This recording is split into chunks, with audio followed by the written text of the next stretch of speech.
కాంగ్రెస్ ప్రభుత్వం అధికారంలోకి వచ్చాక సింగరేణి అత్యధిక లాభాలు గడించిందన్నారు మంత్రి పొంగులేటి శ్రీనివాసరెడ్డి. సింగరేణికి వచ్చిన లాభాలు 796 కోట్లను కార్మికులకు పంపిణీ చేస్తున్నామన్నారు. కాంట్రాక్టు ఉద్యోగులను గత ప్రభుత్వం నిర్లక్ష్యం చేసిందని వెల్లడించారు.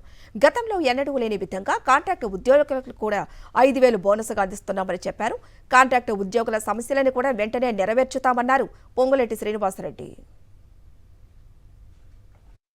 ఇందిరమ్మ రాజ్యం వచ్చిన తర్వాత మొట్టమొదటిసారిగా ఇందాక పెద్దలు చెప్పినట్లు అత్యధిక బొగ్గు ఉత్పత్తితో పాటు అత్యధిక లాభాలను కూడా ఈ సింగరేణి సంస్థ ఈనాడు గణించింది.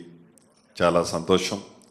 రాష్ట్ర ప్రభుత్వం పెద్ద మనసుతో కష్టపడ్డ కార్మికులకి ఉద్యోగస్తులకి న్యాయం చేయాలి అని సుమారు 796 కోట్ల రూపాయలు లాభాల్లో ఓటాలు పంచుతూ గతంలో ఏ కాంట్రాక్ట్ కార్మికులైతే విస్మరించబడ్డారో వారిని కూడా గుర్తించి వారికి ఉడతా భక్తిగా ఎంతో కొంత ఆర్థిక ప్రోత్సాహాన్ని ఇవ్వాలని ప్రతి కాంట్రాక్ట్ కార్మికుడికి కూడా 5,000 రూపాయలు ఈ ప్రభుత్వం ఇవ్వటం జరిగింది.